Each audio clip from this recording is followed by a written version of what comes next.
Greetings to all the viewers. I am Seetha, working at the U.R. Rao Satellite Center in Bangalore. This was earlier called the ISRO Satellite Center.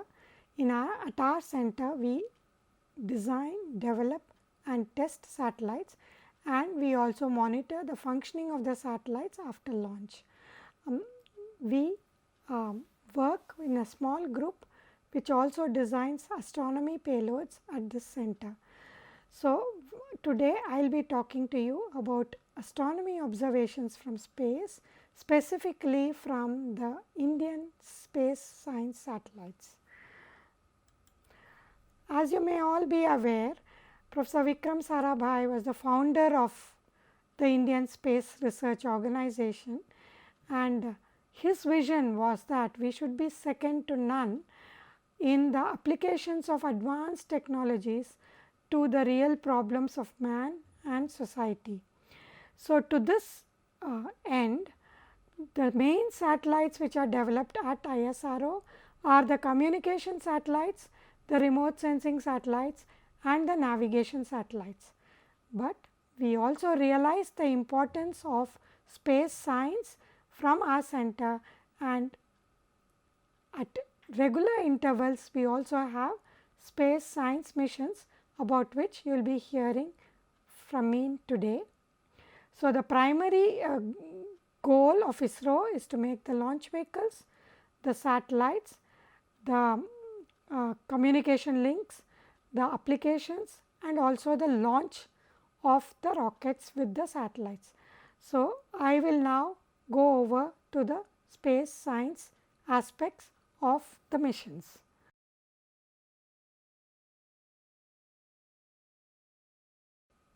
Astronomy, as you know, is really a remote observational science.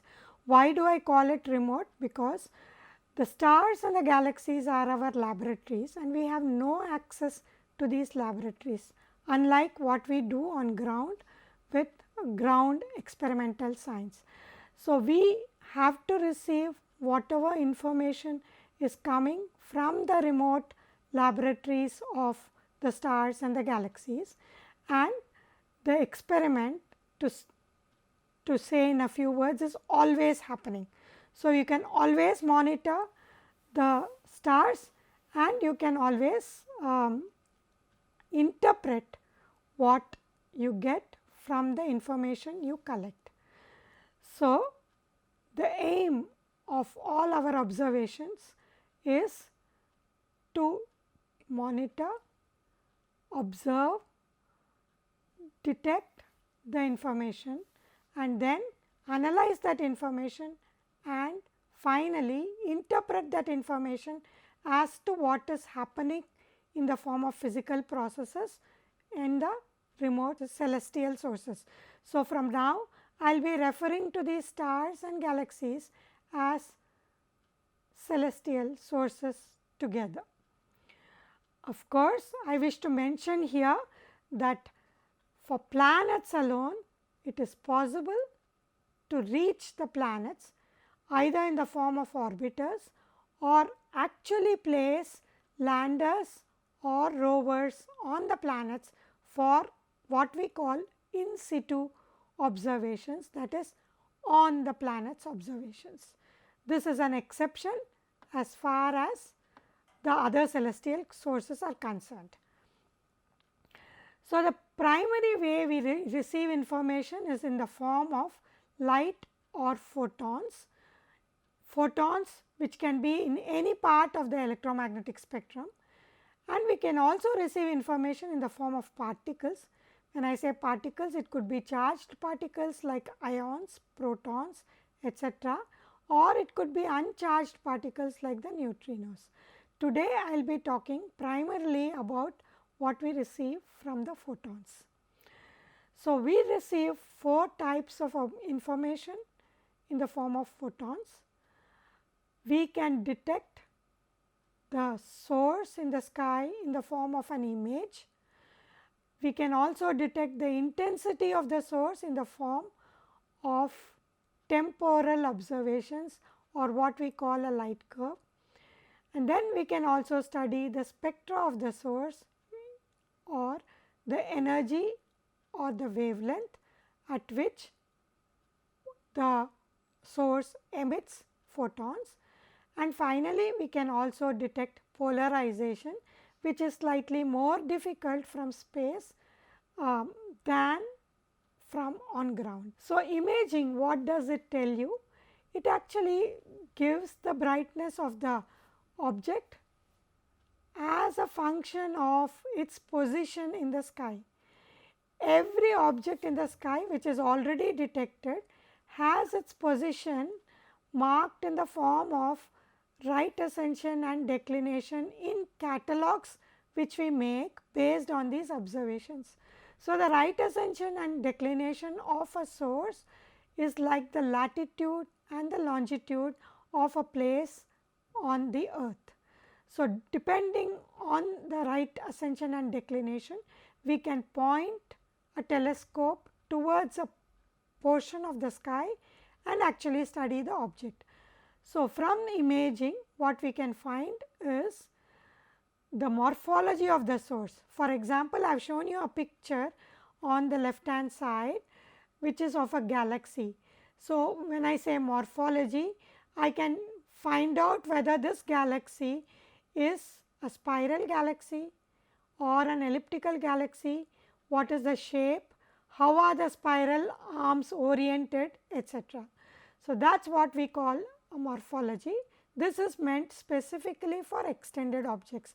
For stars, we still detect it as point objects. As you can see in this image, all these individual points are mostly stars, whereas some of them which are marked in these boxes can in turn be other galaxies or other extended objects. We can also find the position of the source in turn. For example, from this image we can find the array and deck of this star in this image, and it might already be catalogued in some of the earlier catalogues. So, when we can resolve a particular source with a finer resolution, then we can identify this source with its array and deck, and we can add to the existing catalogues. We can also find, we can also resolve these sources, and something which was not resolved, which was very close by together, can be resolved with a finer resolution, and we can find the position of each of these resolved sources. So, that is what the imaging gives us. Then we have what is called timing or temporal observations, that gives us the brightness of a source with time. So, we plot what is called the light curve. We have the time on the x axis and then the intensity of the source in y axis. This intensity can be in the form of brightness, it can be in the form of counts when we are actually counting individual photons. So, each of these observations is done for a particular integration. Say every time the number of photons is counted for every second, then each of these points actually gives you the number of photons every second, and then we can form what is the light curve over a certain region of range of time. So, why is this helpful is that we can find whether a source is, if the light curve is straight, that means the intensity from the source is not varying at all. However, variable stars will give you intensity variations as is shown in this curve, which can be interpreted in terms of, for example, the rotation period of the source. It could be the binary variation of the source when we see eclipses in the light curve. It can also be flares on the source, it can be quasi periodic oscillations, it could be outbursts and so on. The timing, the way the increase in intensity happens, the way it declines, all that is taken into account to interpret what this intensity variation could be. Then we have the spectral analysis, that is, it gives the intensity of the source as a function of energy or wavelength. As you are all most familiar, it actually gives us lines, it also gives us continuum. So, you can see in this spectrum I have plotted an X-ray spectrum. So, the x axis is in the form of energy and the y axis is in the form of intensity as counts per second per keV. So, you can see lines of individual elements in this. So, from the source. So, that is called an emission spectra. At times you can also see absorption spectra, and this underlying continuum which is there in this spectrum, for example, is very important to tell us what is the process which is going on from this source. For example, it could be a black body spectrum, it could be a synchrotron spectrum, and based on that we could identify what are the physical processes going on in this source. This, just to mention, is a spectrum of a supernova remnant, which is a huge cloud of gaseous material which is expelled after the supernova explosion.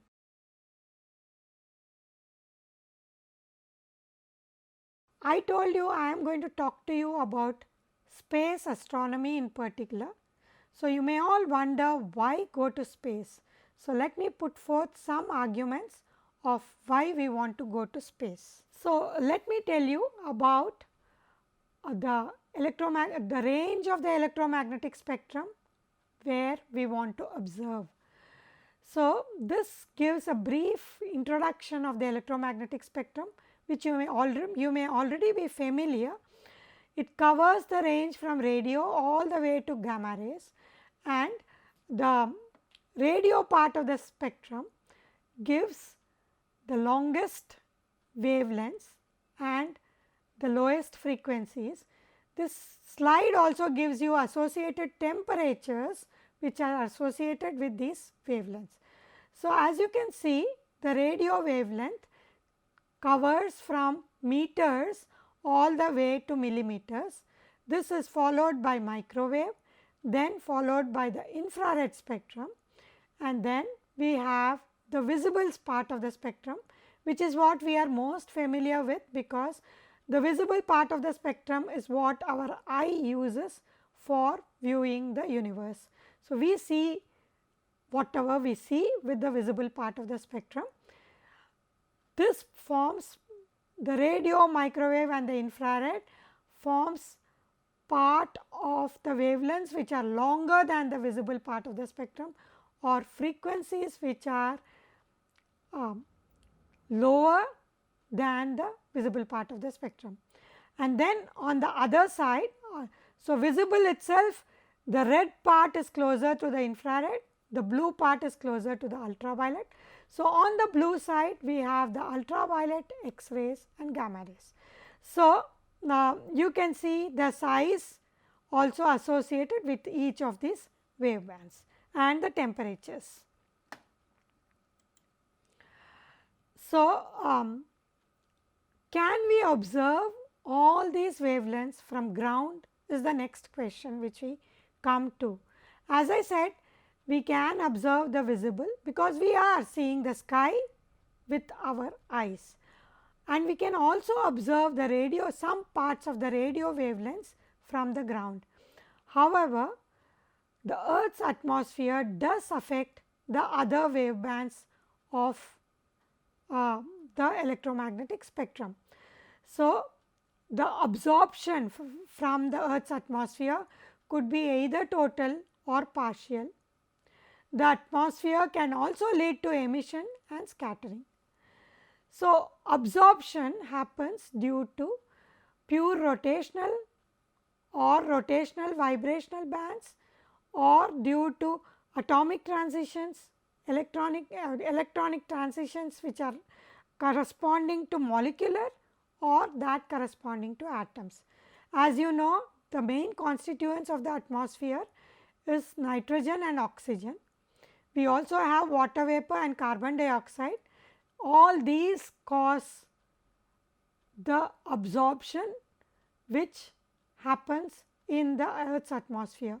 So, carbon dioxide and water vapor primarily affect the infrared and radio wave bands, and the ozone and some continuum absorption of oxygen and nitrogen affect the UV wave bands, and again oxygen atoms etc. affect the X-ray wave bands. So, you can see what astronomers do along with the help of atomic and molecular physicists in laboratories on ground is that they find the absorption coefficients of all the constituents of the Earth's atmosphere, and they plot it as a function of wavelength. So, this is what we call an absorption coefficient graph. So, you can see that as a function of wavelength at lower wavelengths, which is corresponding to UV wavelength, the absorption coefficient increases, which means the UV is more absorbed from the Earth's atmosphere. This is the same for infrared. So, based on these absorption coefficient, one actually can calculate what is the optical depth at various altitudes of the Earth's atmosphere. The lower graph gives you the altitude and it also gives you the wavelength. So, for these wavelengths, which is corresponding to visible, you can see that the optical depth is near 0 and you can observe it from ground. At the same time, when you go to lower wavelengths, it becomes highly absorptive, and then at X-ray wave bands again there is a plateau where you can observe only beyond a height of about 100 kilometers, and then again at higher energies of gamma rays or very short wavelengths you can observe from heights of about 40 kilometers or so. We will come back to this kind of slide in another slide in later. So, this only tells you, so the top curve here is for an optical depth of 0.1, then 1, and the lowest curve is for value of 10. So, if you want to reach optical depths of 0.1 and above, you have to reach heights of few tens of kilometers or few hundreds of kilometers. So, that is one main reason we go to space. So, one may ask, why then is the Hubble Space Telescope launched, which was originally operating in the optical and infrared wavelengths, but now of course, it has instruments covering the ultraviolet also. The reason for this is the atmosphere itself has several layers in it, and these layers have different velocities compared to each other, and this can cause what is called a slight turbulence in the atmosphere that leads to variation in the path of the light. So, if there is no variation in the velocities of the layers, then it would lead to plane waves transmitting from the source to the ground. However, when there is a turbulent atmosphere, the light rays do bend due to refraction, and we find that the image is smeared. This is what we call seeing of the atmosphere. So, even in the best of the telescopes, we cannot get a seeing of better than about 0.5 arc seconds because of these atmospheric layers. Of course, this is much better in the higher mountains where the best telescopes are situated. However, as I said, to get the best resolution from a telescope, what we call the diffraction limited images, we need to go to space. So, we can see that the improvement of resolution has happened with increase in the diameter of the telescope. For example, in the early 1400s or the 15th century, we were observing with the human eye, and then with the discovery of the telescope, we improved in the resolving power. We could go from 60 arc seconds to 3 arc seconds, and then with the increased telescopes with photographic plates with the Mount Palomar telescope, we have excellent catalogues of individual sources. However, that was also with an resolution of 1 arc second, and we now have the Keck telescope, which is a 10-meter telescope, but it is again not having what we call the diffraction limited resolution because of the atmosphere, and that is why we go for the Hubble Space Telescope, which can produce the finest resolution images. So, as you can see, the resolution of Hubble Space Telescope is better than 0.1 arc second, whereas the Keck on ground with 10-meter telescope multiple mirrors can still go to 0.4 arc second resolution or so. And this is the image with the Keck telescope, and you can see the sharpest view of all the sources still comes from the Hubble Space Telescope, even in the UV band, but and you can resolve extended sources much better with the Hubble Space Telescope. Of course, sometimes in certain wave bands it is with a narrow field of view. So, for extended objects, sometimes with the Hubble Space Telescope you might have to take several images to get the complete picture.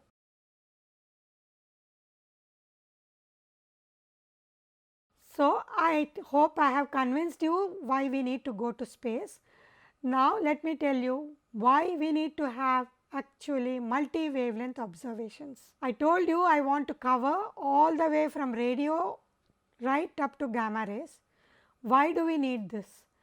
Because different aspects of the same object you can study in different wavelengths. The object which many of you are familiar is the sun. The photosphere of the sun emits in the optical region. That is why we call it an optical star. It is a yellow star. We see the star as an yellow object, and the peak of the emission is in the optical region. However, the outer layers, that is the chromosphere of the sun, emits primarily in the UV, and the corona emits in X-rays. Though you can see the corona during a solar eclipse, it is a million times fainter in optical compared to what you can see the observation of sun is in the photosphere. So, that is why you need to mask the photosphere in order to see the corona in visible wavelengths. However, because the corona is a million degree Kelvin temperature, it is brightest in the X-rays, and so if you want to study the sun in all its glory, you need to study in optical, UV and X-rays. And then we come to different types of objects.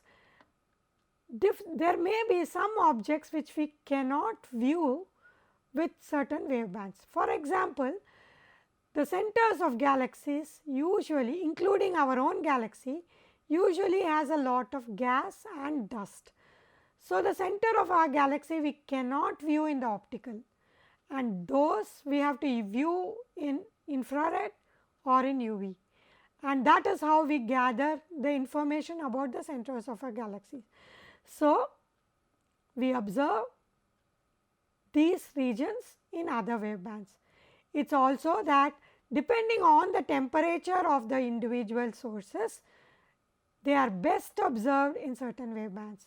Cool regions are observed best in radio, very hot regions are observed best in X-rays. Most of these sources can actually be approximated with a black body, and I will come to that. So, the lower part of the slide shows you different features which you can identify in different wave bands. So, this is a picture of the galaxy, which is where you can see that hot objects you can see in ultraviolet, you can see the intermediate gas in X-rays, and visible gives you a lot more stars than are visible in ultraviolet, and so on. So, this is the reason why we need to go for multi-wavelength observations. Just to give you a sample of what we can actually deduce from these observations, you may all be familiar with black body radiation. You know that black body radiation is modeled with a Planck's law, and the Planck's law varies, the light its brightness itself varies with wavelength, and the peak of the wavelength of the Planck's law varies with temperature. So, the lambda max into temperature is a constant according to the Wien's approximation of Planck's law. So, if you can find the peak of the emission from a source, you can in turn find the temperature of the source, and this is one way of identifying the temperature of stars, because stars can be approximated to black bodies. So, this is the lower curve is the same curve in the form of x axis is represented in frequency. Remember, this is log frequency, and this y axis is actually brightness, but it is also represented in the form of atmosphere, because this underlying figure tells you the absorption in atmosphere. These lines are actually the black body curves for different temperatures. As you can see, a million degree Kelvin peaks at X-ray wave bands, and 6000 Kelvin peaks at optical wave bands, and that is the reason you need to observe in these wave bands. And this background figure shows you that UV and X-ray are absorbed in the atmosphere, and you need to go to altitudes beyond 100 kilometer, which is using rockets. And if you want to observe infrared and gamma rays, you can go to balloon heights of about 30 kilometers and observe them. So, we also have a balloon facility at Hyderabad, which is operated by TIFR Mumbai, whereas the rocket and the satellite facilities which go beyond these 150 kilometers is operated by ISRO in our country. Some few observations can also be done using the aeroplane based observations, like even in some bands of infrared.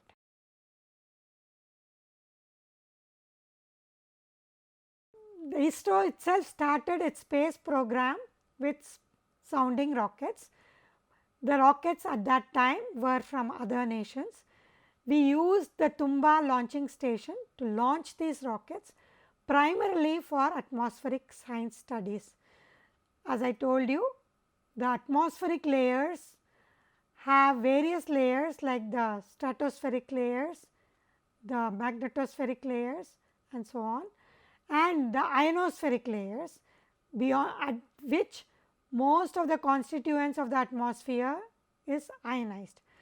So, in order to study these layers of atmosphere, we use the sounding rockets. We even now use the sounding rockets, and now we have indigenous rockets which can fly from 200 kilometers all the way to 560 kilometers using different types of rockets. But the rocket flights usually last for few tens of minutes.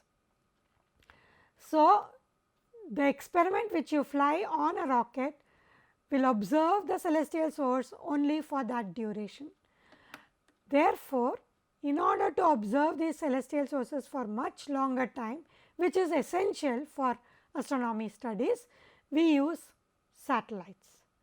So, space science payloads were flown right in the first satellite called the Aryabhata, and also the next satellite, which was the Bhaskara. Those were in fact X-ray astronomy experiments along with TIFR. Though these were, Aryabhata was an experimental satellite to actually demonstrate that we can make indigenous satellite and these can be operated in space. After the Aryabhata and Bhaskara, we also flew gamma ray burst experiment and the retarded potential analyzer along with National Physical Laboratory on the SROS series of satellites, which were flown on the indigenous augmented satellite launch vehicle of ISRO. These were the first or the second set of launch vehicles. Satellite launch vehicles, or the SLV, was the first set of ISRO's launch vehicles, after which ASLV was the second set.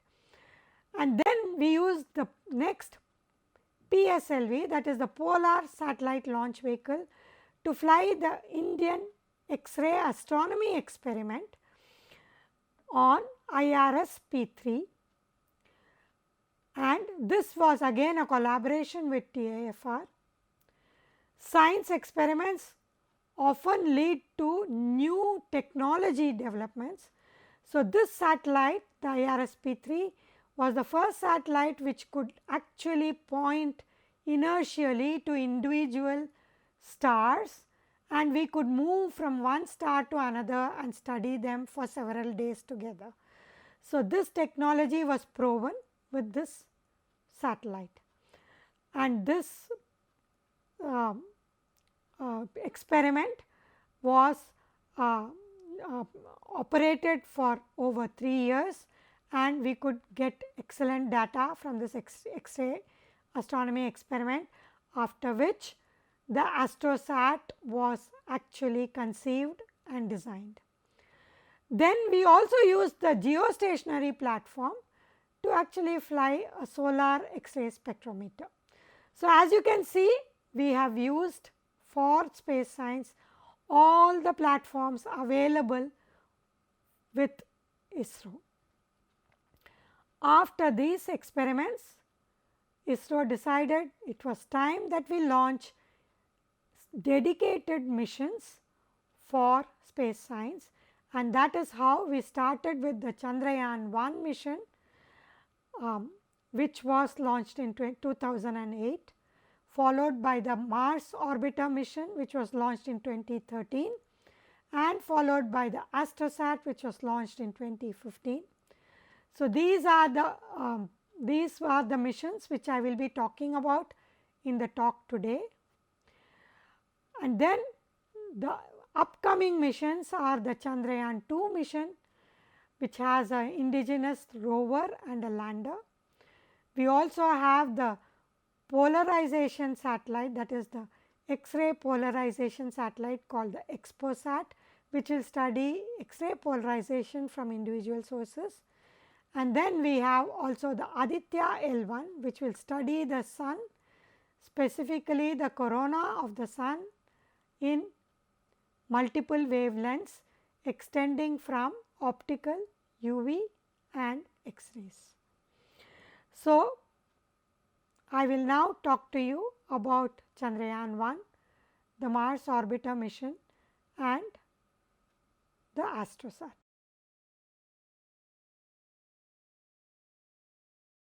So, let me take you to a glimpse of what the Chandrayaan-1 mission was about and what are some of the results from Chandrayaan-1. As I said, Chandrayaan-1 was the first space science dedicated mission. It was also the first mission with a significant international participation in the form of payloads. So, the aim of Chandrayaan-1 mission was high resolution remote sensing of the moon in visible, near infrared, low energy and high energy X-ray bands, and to make a 3D atlas of the moon at a resolution of 5 to 10 meters and make also a mineralogical mapping of the moon. Now, at that time it was launched, we carried a camera called the terrain mapping camera, which provided us with images of 5-meter resolution, and these were the best images at that time. Of course, now we have higher resolution images with NASA satellites which were launched later. We also had the hyperspectral imager, which could image the moon surface in several bands to identify the spectrum from various minerals. We also have the lunar laser ranging experiment, or the LLRI, which is a ranging experiment from the orbiter to find out the heights of the various regions on the lunar surface. So, it could find the heights and the depths of the taller regions on the moon, and also the crater depths on the moon. And then we had the high energy X-ray spectrometer to monitor primarily the line from the radon of emitted from the moon surface. And we had the moon impactor probe. While these first 4 experiments were on the orbiter looking at the lunar surface, the moon impact probe was released from the satellite and it actually crash landed on the moon's surface. It carried a camera and it also had a mass spectrometer. So, these first 5 experiments were indigenous experiments developed within India, and the Chandrayaan-1, as I said, it was an international collaboration, and we also carried 6 experiments which were with international collaboration. So, we had the Chandrayaan-1 X-ray spectrometer, which was a collaboration of both ISRO and ESA. We had some experiments, 3 experiments, which were from other spacefaring nations, that is the near infrared spectrometer from ESA, the sub keV atom reflecting analyzer from which was again a collaboration between ESA and ISRO. We had the radon, which is the radiation dose monitor from Bulgaria, and we had the mini synthetic aperture radar, which was from NASA, and we have the M-Cube, which was the moon mineralogy mapper from NASA. So, all these instruments could look at the moon's surface and they could provide us the data on moon. Remember, Chandrayaan-1 was orbiting the moon at a height of 100 kilometers from the moon. That is what we call the altitude of the spacecraft from the surface of the moon.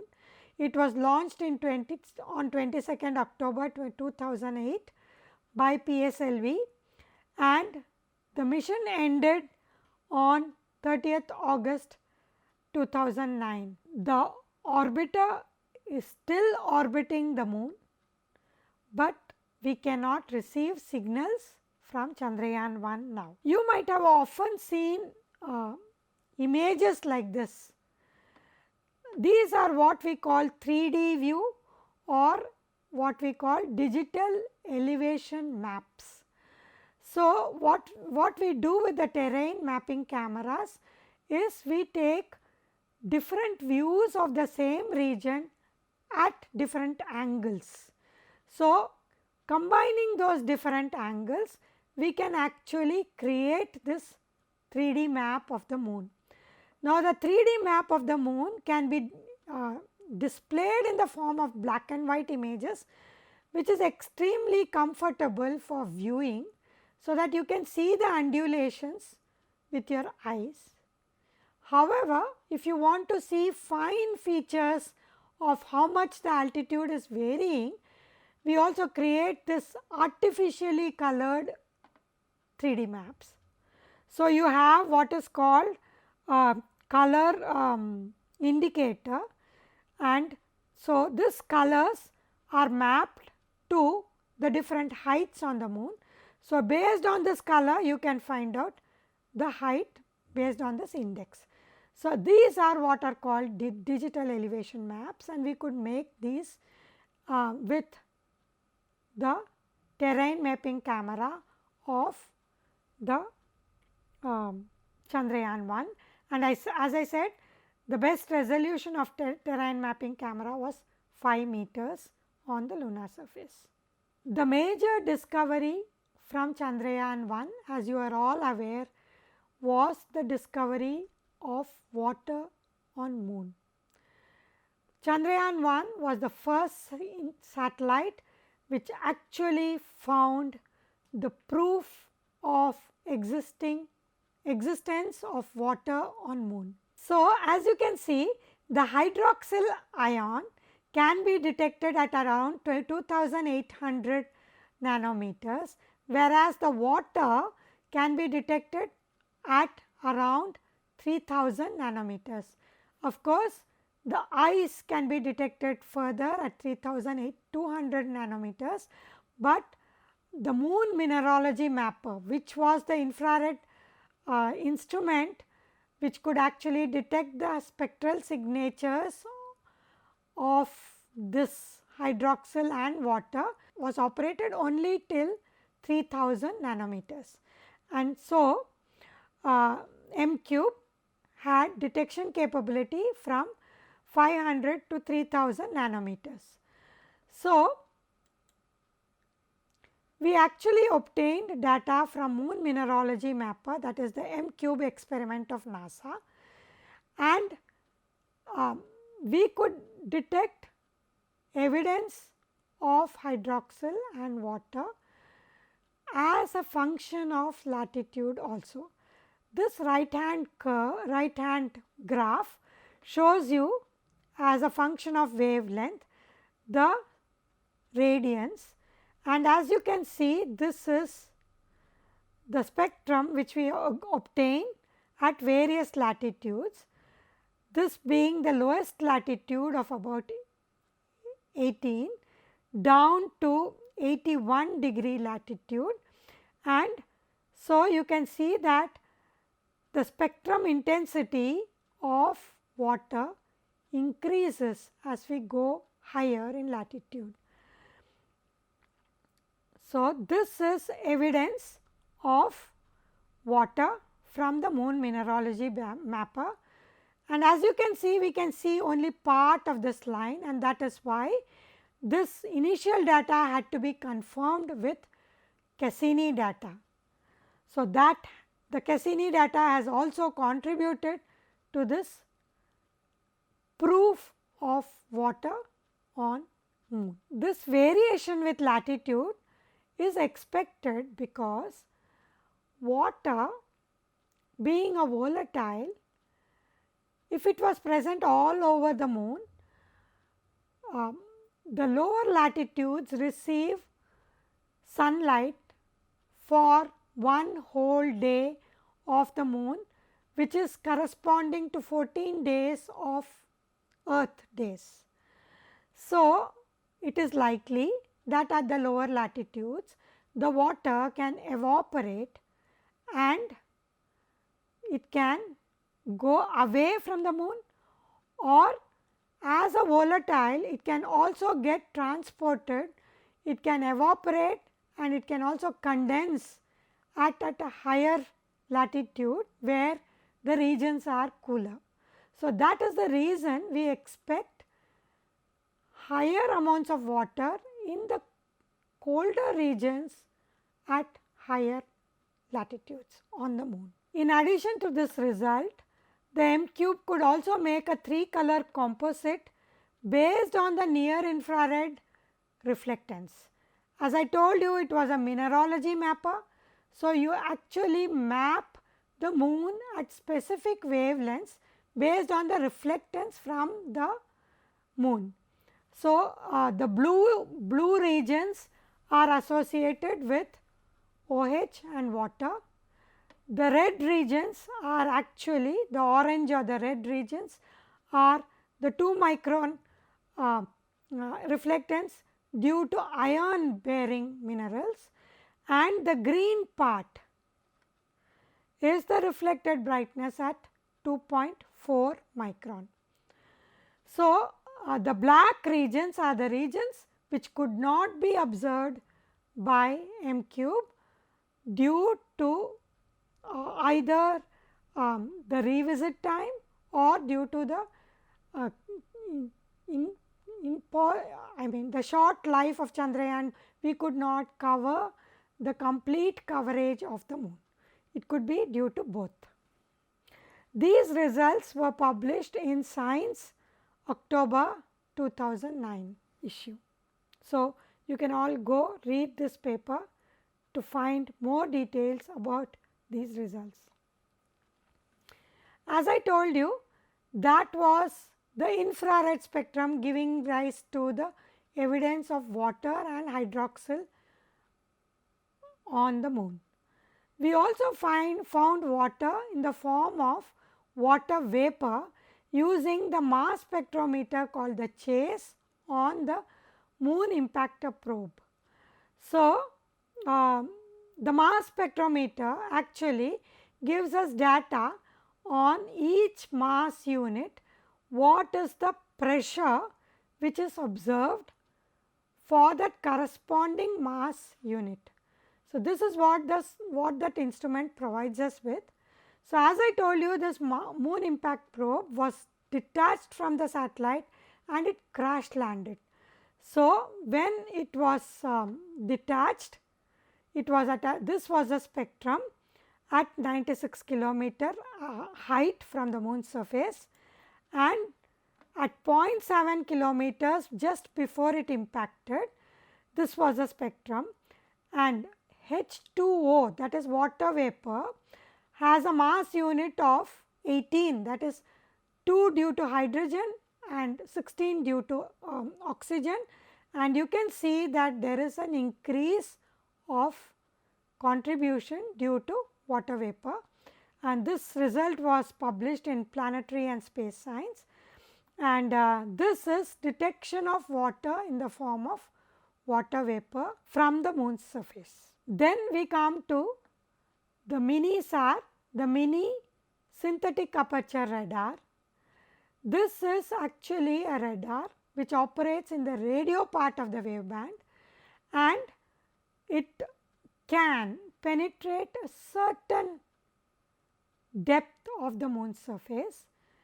It actually images therefore subsurface moon, and being operated in the radio region, it can also get signals from the permanently shadowed regions, which the optical and infrared cannot do, because the optical and infrared instruments primarily see the reflectance of the sun's radiation from the moon's surface. However, the SAR actually can see the permanently shadowed regions where no sunlight falls.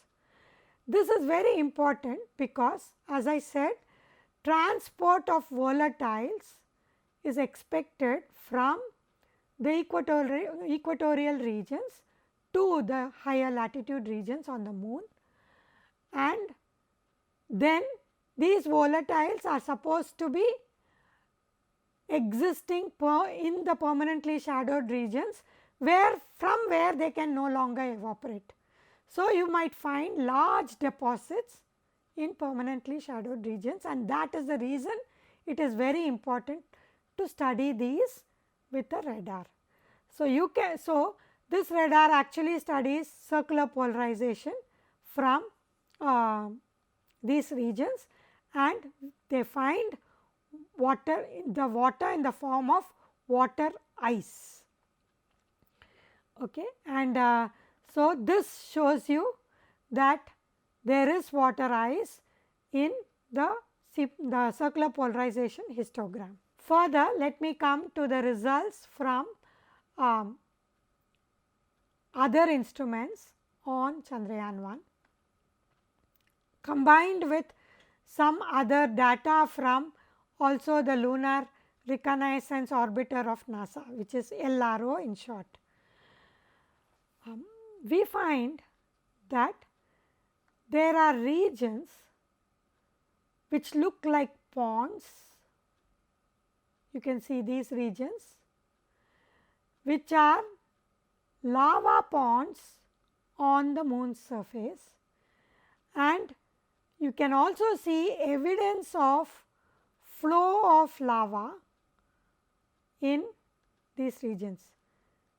Let me caution, this is not lava flow at present.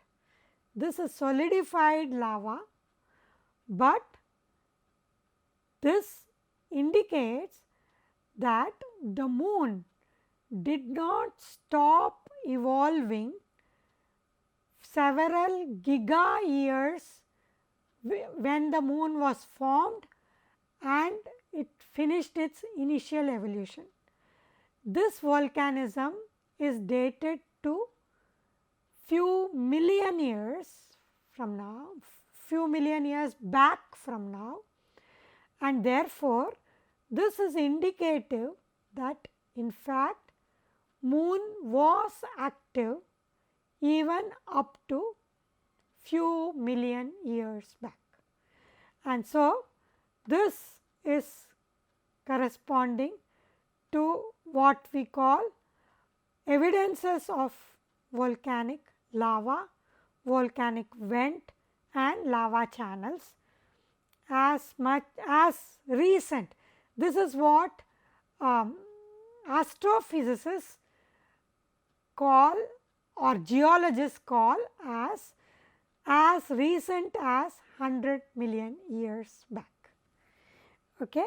So, this is published in Current Science 2012 and you can see this result. And with the terrain mapping camera and the hyperspectral imager, we also find evidences of preserved lava tubes. So, these are called rills or buried rills.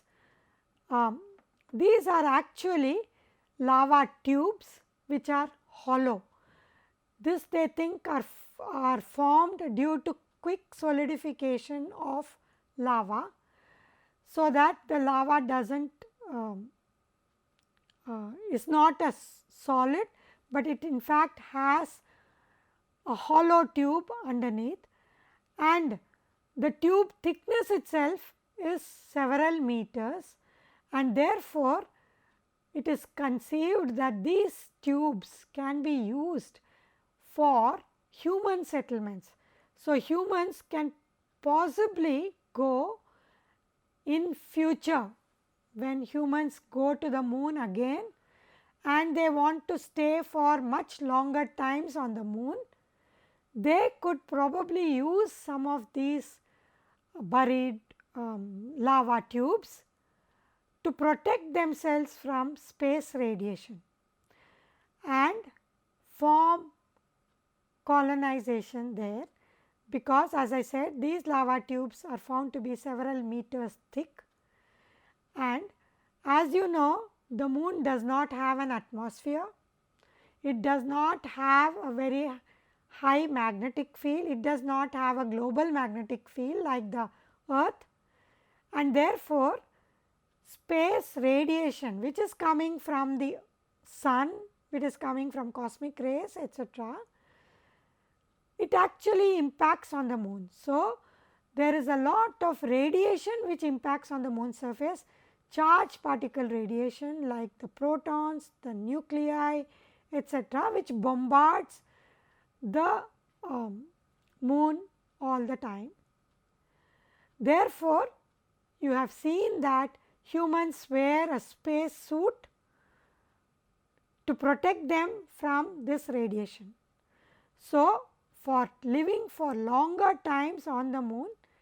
It is conceived, we do not know whether this is possible, but it is conceived that they could probably use these lava tubes to live inside them for longer periods of time. Using the X-ray spectrometer, we find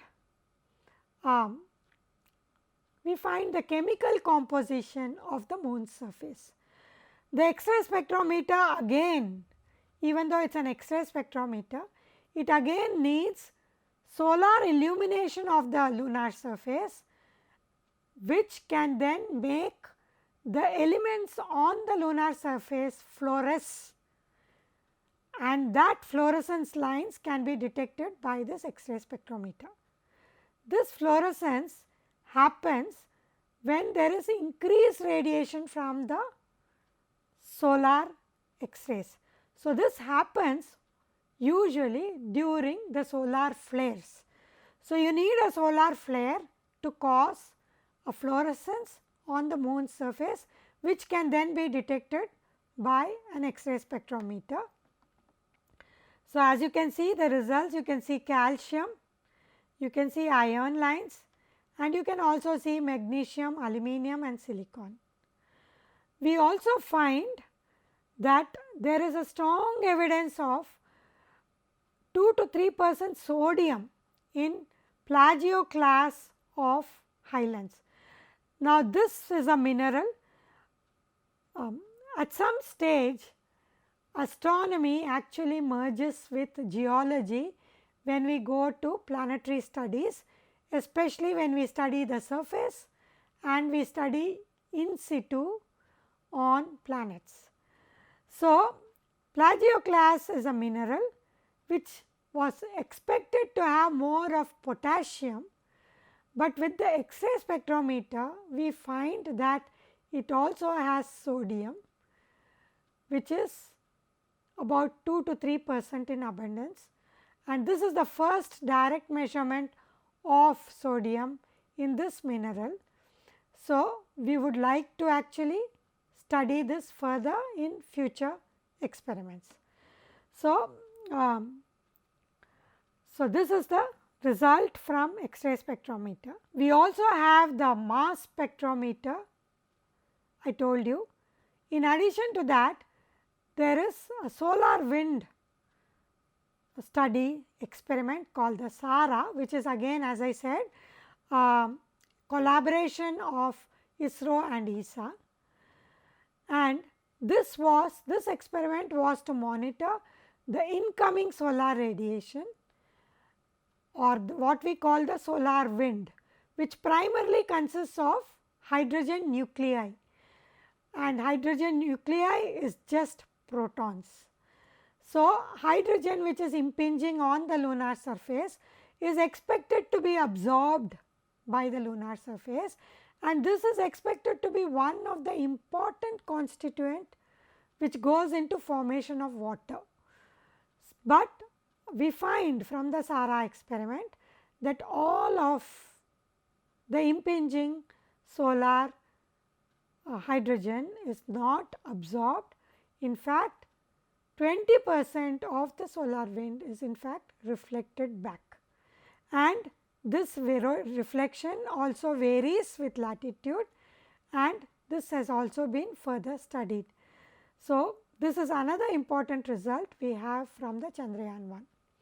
So, just to summarize, we have detected water molecules in the lunar exosphere and in the form of on the surface of the moon and also subsurface water ice in the permanent shadowed regions. We also find the presence of large expanses of feldspar, that is the iron containing minerals, on the lunar surface, which supports the lunar magma ocean hypothesis, because this hypothesis actually suggests that the lighter elements will float and the heavier elements will be in the lower portion. Then reflection of solar wind protons, as I so told with SARA, as neutral hydrogen from lunar. In fact, they lose their charge and they are reflected back from lunar surface. And then we also have the 3-dimensional conceptualization of many craters of interest, and at that time, as I said, with the best resolution of 5 meters, which will then be now be improved with the Lunar Reconnaissance Orbiter of NASA.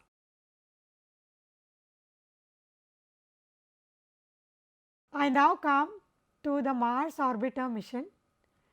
This was the second mission of space science by ISRO. It was also a special mission because it proved a lot of technological capabilities which we developed for this particular mission. And this was the first mission where we went outside of, totally outside of the Earth's gravity. So, the Mars Orbiter mission, it was launched on November 5th, 2013. It went outside of Earth's orbit on December 2013, and it actually got inserted into Mars orbit on September 24th, 2014. So, it has taken as much as 10 months to reach Mars and get into orbit around Mars. It completed its design life in 6 months, that is March 2015, but it still is operational. All the payloads are operational, and so it is now on an extended mission life. This is one mission where we use the social media, and therefore, it enthused a lot of young scientists, young students, and it also enthused a lot of general public, as you can see in the images here. So, the MOM trajectory was a special trajectory.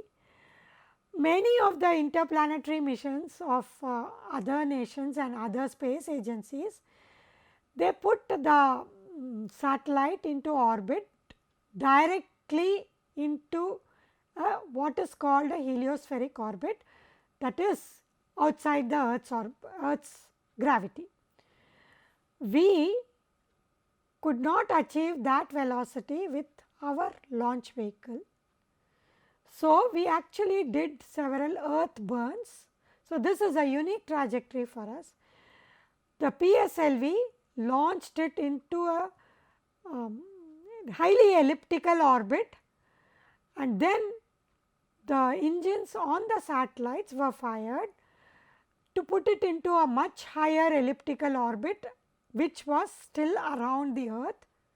And finally, as I told you, on 1st December, it was fired into an orbit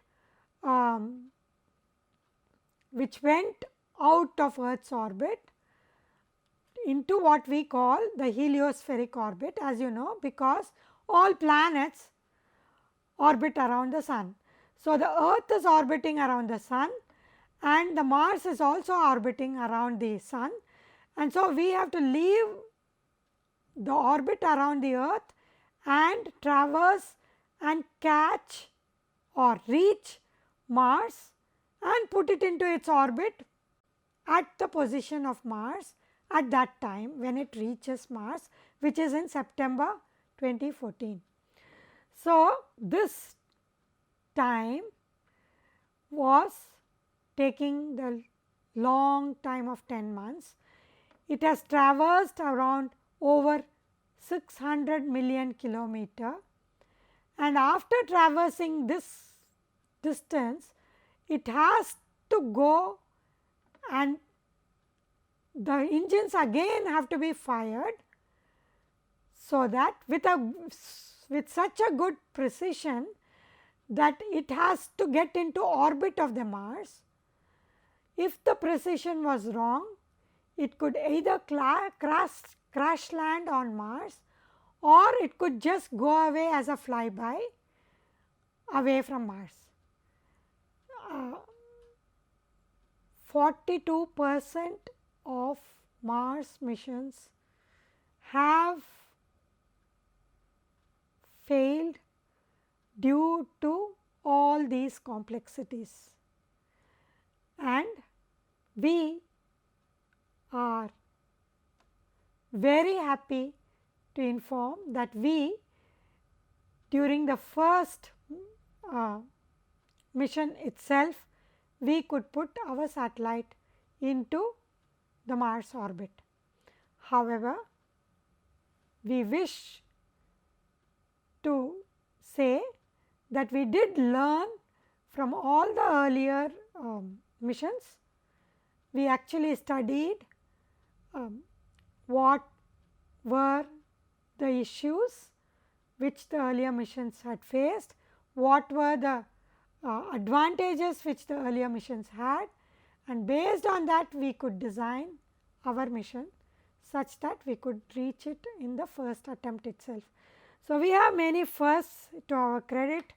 As I said, we succeeded in the first attempt. This was our first mission to go out of the Earth's sphere of influence. We had a unique launch trajectory, and we also had a shortest project schedule. Of course, this is something which we do occasionally in ISRO. So, for this mission we also had to have some specific technological improvements. We had to communicate over millions of kilometers to the satellite on Mars. So, we had developed the high gain antenna. We had to have power is lesser there than, because Mars is at an orbit farther from Sun than the Earth, and so the power is less, the power had to be managed. We also had to have, for example, automation, because we cannot sometimes communicate with the Mars. The satellite was inserted into a highly elliptical orbit of 400 kilometer by about 80,000 kilometer. Now, so when it comes close to the Mars, it will be around 400 kilometer, and when it is farthest, it is around 80,000 kilometer. So, the orbit itself is 76 hours, which is about 3 Earth days. So, once in 3 days it will come close to the Mars surface around 400 kilometers. So, what we used to do, we made best use of this orbit, as I will tell you in the coming slides. Because we had a highly elliptical orbit, we were the first to take full disk images in a single snapshot at close to around 60,000 kilometers from Mars. So, what we could do is, we could actually take pictures within few hundreds of milliseconds of the complete Mars. All earlier images, because they fly closer to Mars, they get higher resolution. However, they can only take a picture of specific regions.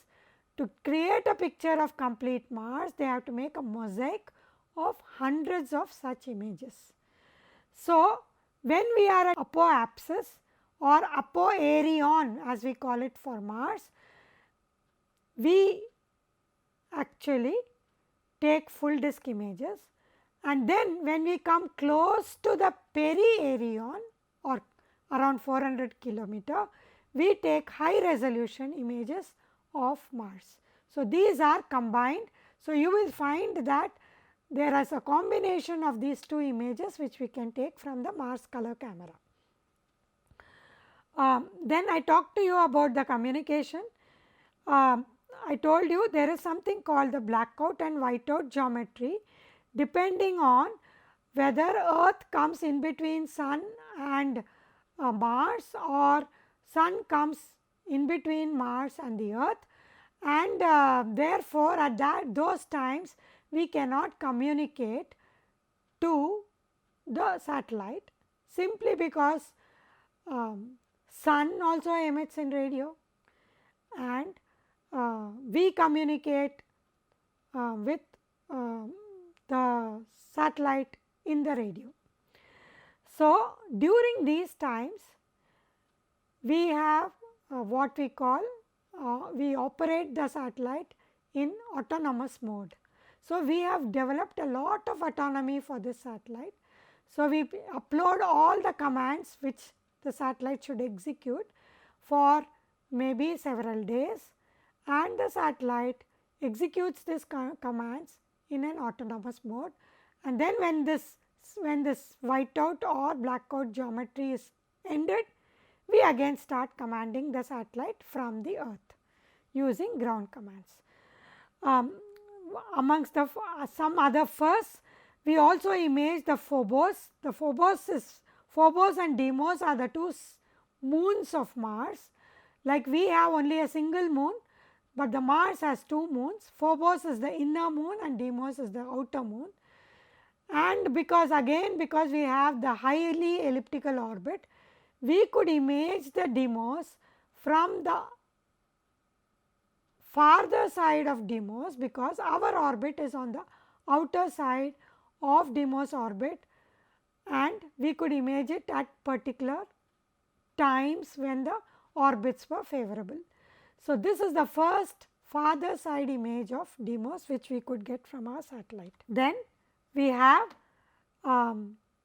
with the camera we have imaged the Valles Marineris region.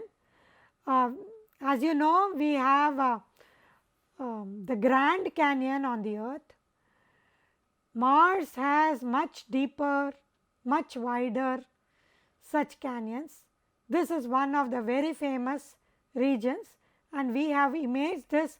We have found what is the optical depth on these in this Valles Marineris, etc. We have also imaged the height of clouds. You can see these faint clouds on the Mars surface. We can estimate the height of these clouds by taking again images from different angles, and then we can estimate the height, and depending on the height, because the atmosphere of Mars is modeled, and we find that the water ice clouds should be at lower heights compared to carbon dioxide clouds. So, based on the height of the clouds itself, we can find whether it could be carbon dioxide clouds or water ice clouds, and this we have used to estimate the composition of these clouds.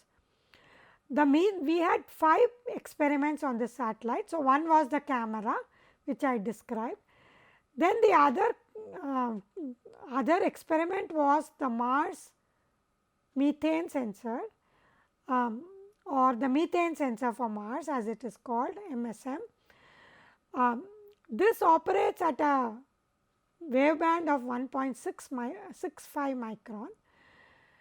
Now, we have not detected methane so far, and using the methane sensors on board NASA satellites and the Curiosity rover, it is found that the methane emission is very episodic, and the concentration of methane which we detect could also be highly variable. So, Curiosity has detected it at few ppb, that is parts per billion level, and we have a sensitivity only for several tens of ppb level. So, we could not have detected what Curiosity did sitting at the surface, because we are in an orbit.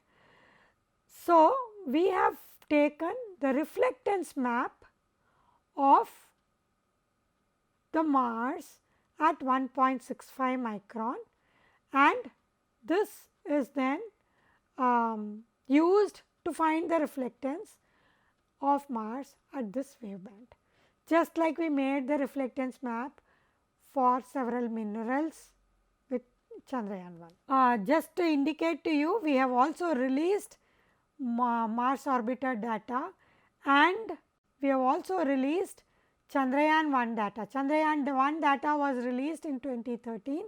The Mars orbiter data has been released from 2016, and every year we release whatever data was acquired in the previous year.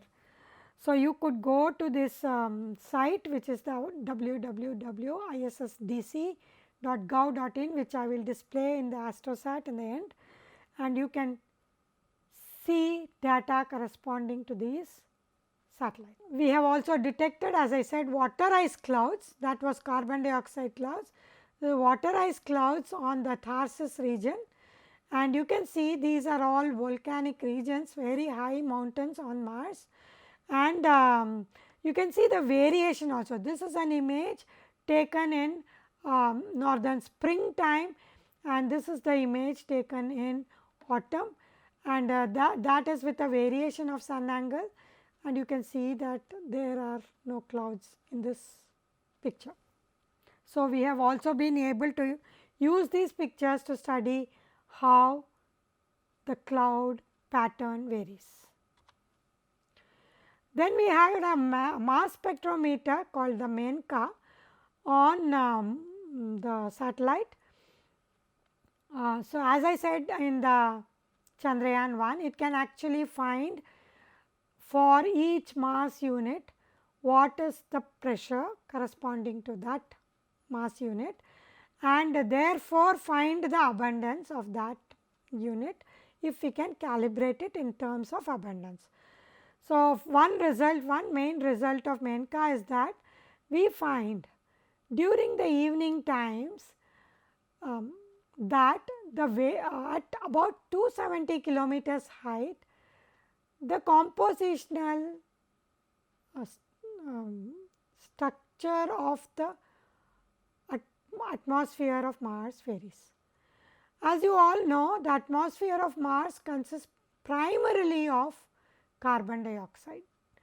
So, whereas it has very less of oxygen, this changes at 270 kilometers, as you can see from this graph. Blue is low density and red is higher density. So, you can see that at lower heights carbon dioxide has very high density, but as you go to 270 kilometers, it reduces and oxygen is higher than carbon dioxide, specifically during the evenings, and this is something which is, this result is published in GRL 2016 if you want to go through the details. And based on several images of Mars, we can now make global mosaics of these images with giving three-dimensional view of polar regions along with the equatorial regions, and using the Mars color camera. This is a mosaic of 8 images with uniform pixel range, because as I told you, the resolution varies depending on whether it is at perihelion or apohelion.